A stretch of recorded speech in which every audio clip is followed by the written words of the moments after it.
my quibble has been that I don't think he can actually get much done because of the past 8 years of division that has just made things very difficult for him to work with the other council members. But I don't think that means he should disappear from public life. I don't think that means he has nothing to offer to the city of Dallas. I would continue to ask him, like I've said before, we worked together and talked about gentrification to the point where we started working on legislation that we talked about, and they ultimately became a bill that I filed in Austin. So I would continue to want to work with him, and I would want to see him continue to be a participant in public life. But I do think that the role of mayor is different than being a persistent critic like he has been on the council. That role is an important role, but it's a different role than being the mayor. The mayor has to be able to bring together that council and count votes and be able to get to 8 votes minimum to move an agenda forward. And I think I'll be better at doing that than he will. But I will definitely want to continue, if he's willing, as mayor, I'd like to work with him. I really would. What do you think about this one? Could you continue to work with Representative Johnson? Absolutely. I'm a great cheerleader for the city of Dallas, great cheerleader for Oak Cliff. Look at all the great things we've done there. Look at all the great development. I mean, 8 years ago, to a lot of people in the city of Dallas and the region, Oak Cliff wasn't even on the map. And I worked with the community, worked with the Dallas City Council, and got it there. I'm a fantastic cheerleader for the city of Dallas. Don't ever let that be questioned. And I can work with absolutely everyone and have that reputation for working with everyone. So I certainly enjoy the opportunity to work with Eric before and in the future. Let's talk about a theme kind of that I've seen here tonight, and I've seen on previous forums that you guys have. The representative councilman is talking about accountability the entire time, says that, called you a persistent critic, and says that, you can't get much done because of the division. What do you say to that? I just say it's simply not true. Sometimes my critics, what they say, common sense, they label as division. When I said you don't want to build a toll road over a river, I was labeled as divisive. Also, sometimes they call accountability divisive, or you say you can't get things done. With Visit Dallas recently, I said we got a big problem here, and I was the first council member to step up and say that, and say Philip Jones needed to go. That was called divisive and causing problems.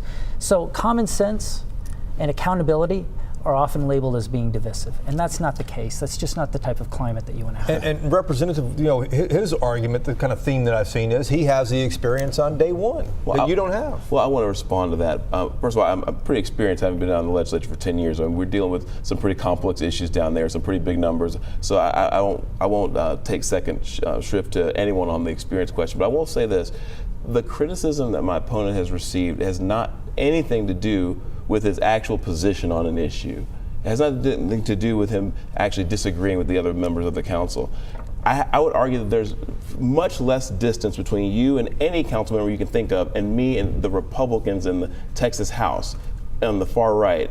There's just no question that there's a bigger gap to close. But you don't hear any of my colleagues describing me as divisive. In fact, you see droves of them endorsing me from both parties, up and down the levels of government, from the federal, from our Congress people, to 5 people who've actually had this job of being mayor, to 7 of your colleagues, to 16 former members of the council, all saying that guy, Eric Johnson, is the guy who, from experience, from working with him and watching, we believe can actually work with other people to move an agenda forward. Whereas you have, through the way and the tactics that you and Councilman Kingston have utilized to make your point and to try to criticize others, you've alienated the people that you need to work with. So it's not about what your position is, it's about how you've gone about your business that's made it virtually impossible for you to govern. Let's let him respond to that. I've actually governed great.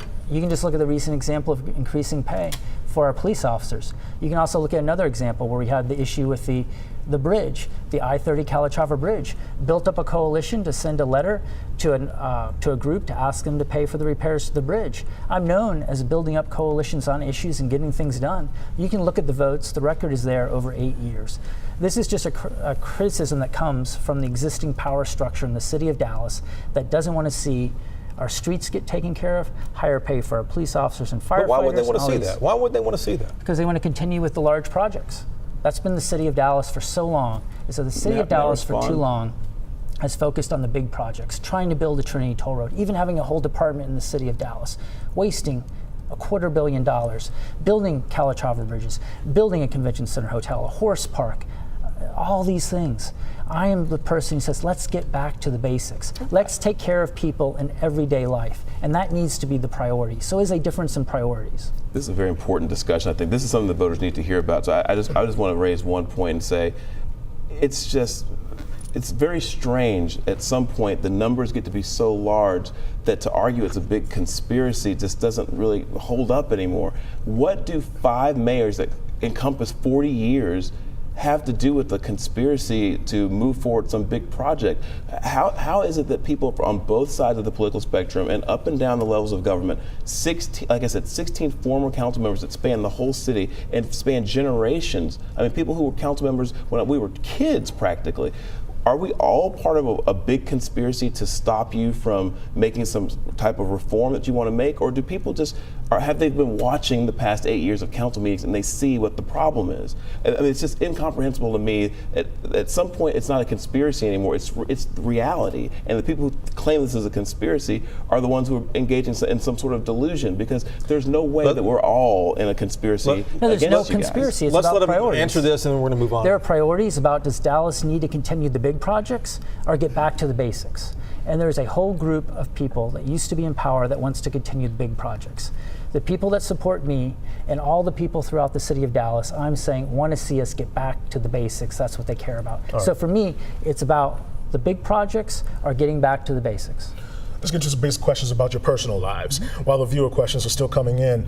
Representative Johnson, tell us one part of Dallas outside your own community where you and your family explore or hang out, and what's one place in that area that makes it unique? Not White Rock Lake. Oh yeah, we're not going to talk about the lake, although that's where we live and we love it.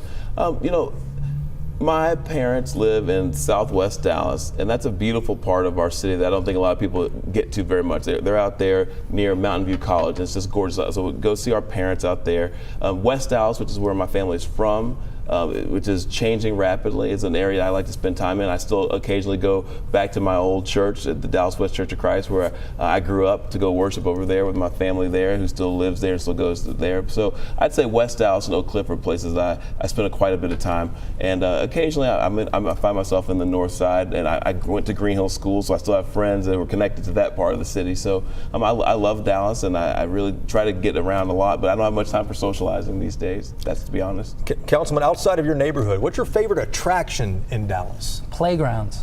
Which one? Where do you We got a go? 5-year-old, 3-year-old, and 1-year-old. Besides our own playgrounds in North Oak Cliff, from Kid Springs and other places, it's fun to go over to East Dallas to Teetsy Park and see the great climbing trees that so many kids have climbed on. It's also great to go into North Park Mall. What kid in the city of Dallas doesn't remember sliding down the little obelisk? The planters? Yeah, the planters next to the turtles, heading up to North Dallas to Campbell Green, near where I grew up there, and finding a new jungle gym with the kids. So we explore every place that you can with children to climb and have fun. And the great thing about Dallas is that is limitless, and there's so many. And between the 5-year-old, 3-year-old, and 1-year-old, we are not out of places yet. And you're staying busy as well. Yeah, let's take another one of our viewer questions. David. Yes, Damond and Jason and candidates. This is a good second half-hour question. Transportation. This comes from Brent Crockett. He asked, how will you address in-city trips that DART's planning and regional organization so often neglects? Jason, Damond? So transportation challenges. It's a big topic around City Hall right now for a long time. Councilman, what do you think? On DART, right now the city of Dallas, we put in more than $280 million a year into DART. We're the largest contributor to DART. We've put in more than $5 billion since DART's inception. Because we don't have a comprehensive transportation plan, we're not telling our DART board members what exactly we want to achieve in a single document, and we control the DART board. We have 8 of 15 seats.